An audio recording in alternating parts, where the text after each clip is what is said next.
So the first thing that anybody that's starting on a resume, if you're just looking at this for the very first time, the idea is that you want to be talking about something that is unique to you. What makes you special?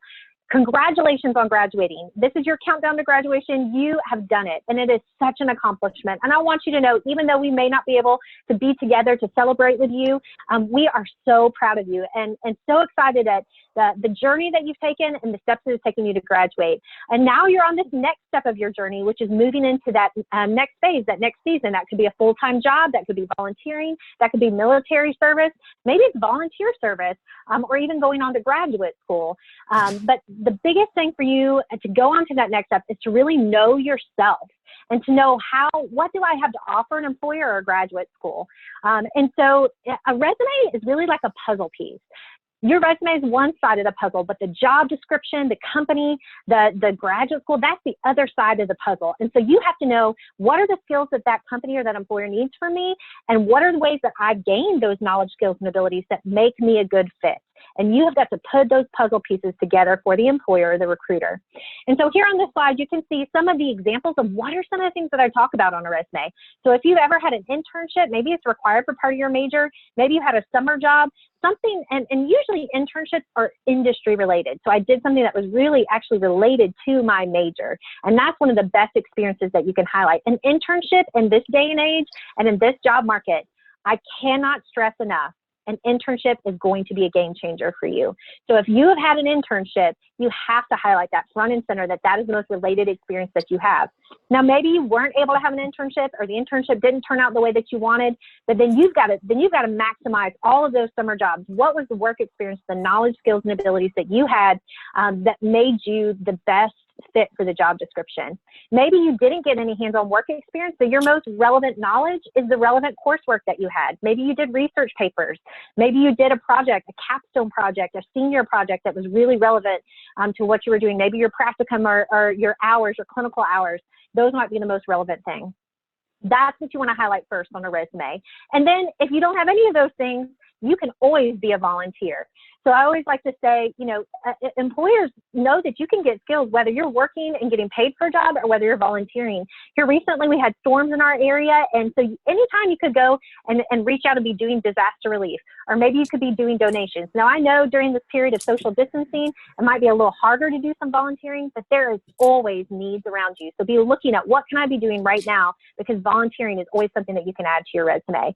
If you've had any kind of scholarships, awards, leadership positions, those are the types of things you want to highlight. Even in athletics, intramurals, just don't discount all of those ways where you've had to step up and use communication skills, organization skills, math, financial planning, things related to fundraising. All of those types of skills are things that you can gain even as a leader, being a treasurer for a student organization. And especially if you've done really well in school, make sure to highlight that. Usually a 3.0 or above is what we recommend to highlight onto that resume. So make sure to do that.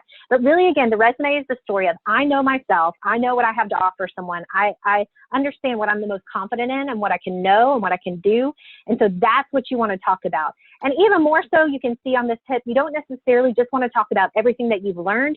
You actually want to say, how have I applied that learning? How have I used that to actually put it into practice? Even if it's just in a lab setting, I've done something that's very hands-on. What can I do with the knowledge that I've gained in my college career? Some of the biggest mistakes is not being specific. So a lot of times, and I talked about this about a LinkedIn profile, many times on the LinkedIn profile, students will just say, Southern Wesleyan student seeking an entry-level job. Well, that's not specific at all. That's not telling us what kind of industry you think you're a good fit for, what have you been studying, where you hope to go.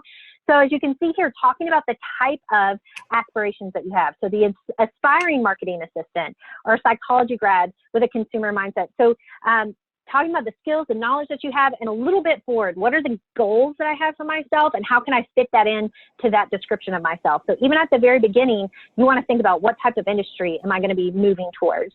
And even saying results, like sales goals were met, it's better to say something that has quantitative information, that actually talks about how you met that goal or exceeded that goal by a certain percentage.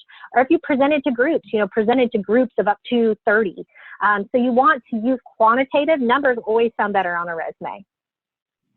Now, getting the right format is really, I'm going to be showing you some examples here in a little bit of some of the tools we have in the Career Services Office, at CareerBeam and Optimal Resume.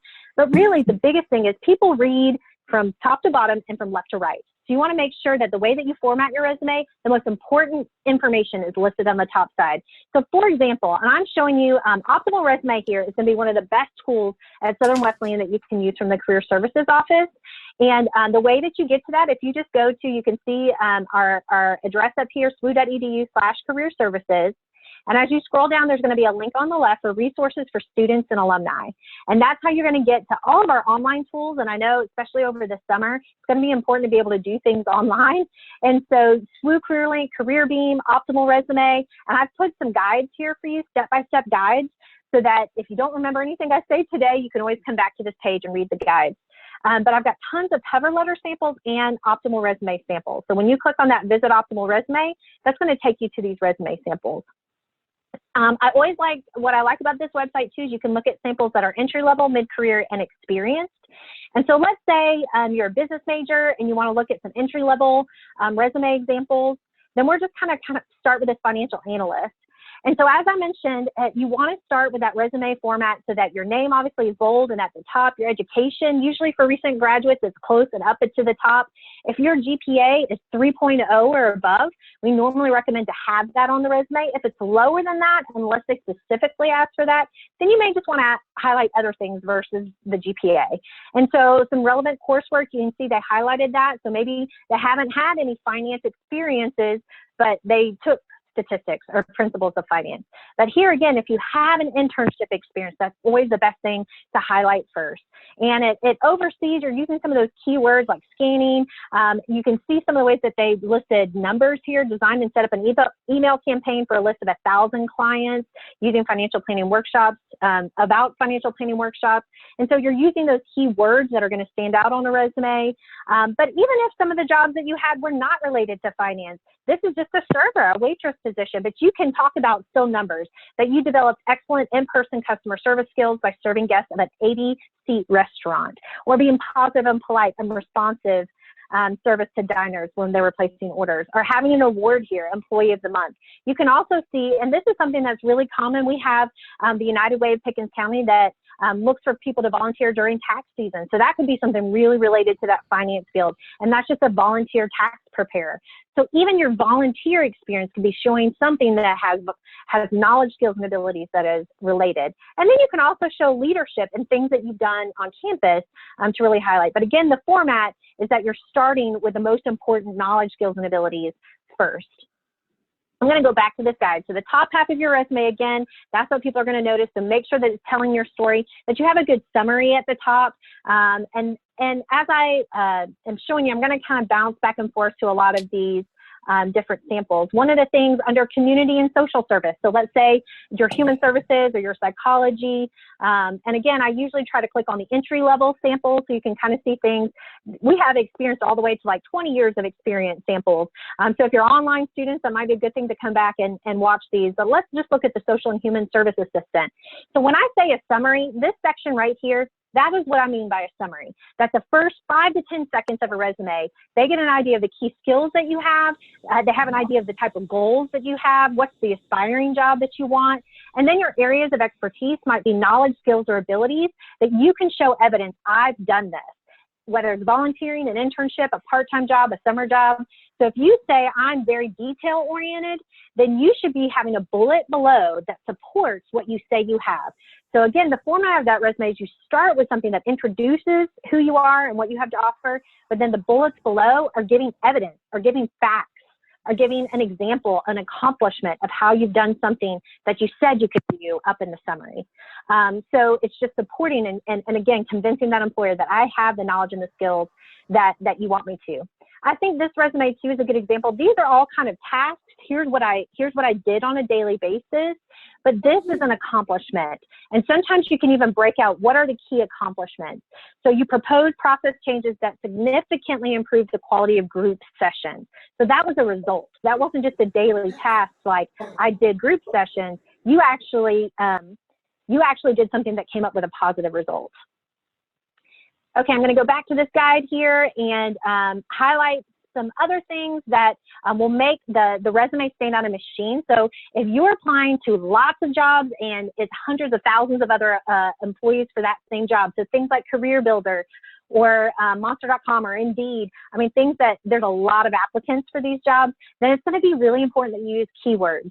So let's say you're interested in a job, and this is the other really cool thing about Optimal Resume. Let's say you're interested in a job that is related to protective services. So maybe you're criminal justice.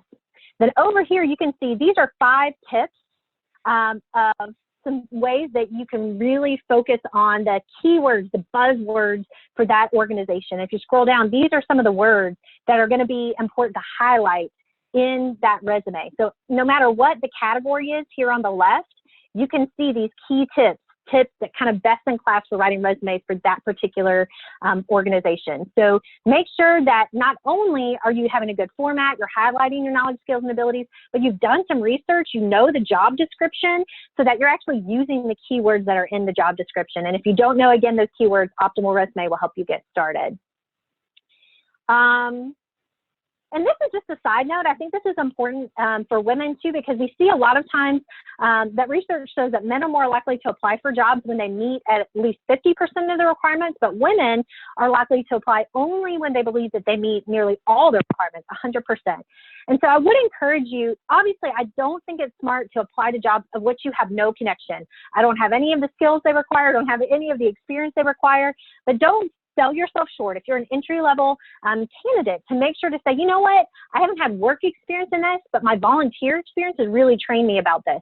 I've never been a victims advocate, but I have had victims advocacy training as part of working with Pickens County Advocacy Center. So you can highlight some of that knowledge, skills, and ability, even if you don't have experience in a job yet. And the same is true for even salary negotiating, that many times women will just accept the offer that they get versus actually coming back with a counter offer based on research. So oftentimes that's where that salary gap starts, is just not necessarily being willing to take that risk. And so I encourage, if any of our female applicants are listening to this today, to also just to say, you know what, there are some ways that I've had experience in this, and being willing to kind of take that risk and apply to something, even if you feel like you only have about half of what the resume or what the job description requires. So again, even in the highlights that I showed you about some of those keywords, it's really important to tailor your resume. Again, going back to the puzzle piece, if this job description says here's 5 skills that you need, and your resume does not meet any of those 5 skills, why would they hire you? So even if you have a great resume, you need to target that resume to the job. So if you have 5 different jobs that you're applying to, you need to have a different looking resume, a little bit tweaked for each one of those 5 different jobs. So you don't just have one resume that you send out to everybody. You tweak it. You make sure that the keywords, the knowledge, the skills, the abilities, the bullets might get tweaked a little bit, so that you're not just saying, I need a job. You're saying, I'm a good fit for your job, and here's why. So you're using very specific examples of that. I wanted to highlight that if you do have military experience, that's one of the samples that we have on Optimal Resume that I want to highlight. So over here on the left, we even have military to civilian. And that's the same thing. If you have very specific like acronyms or words that maybe you know in a military setting, but that's not known to the general public. So this is a good example of how somebody can take that knowledge and experience that they got in the military and translate it to a civilian kind of setting. So there are examples of this.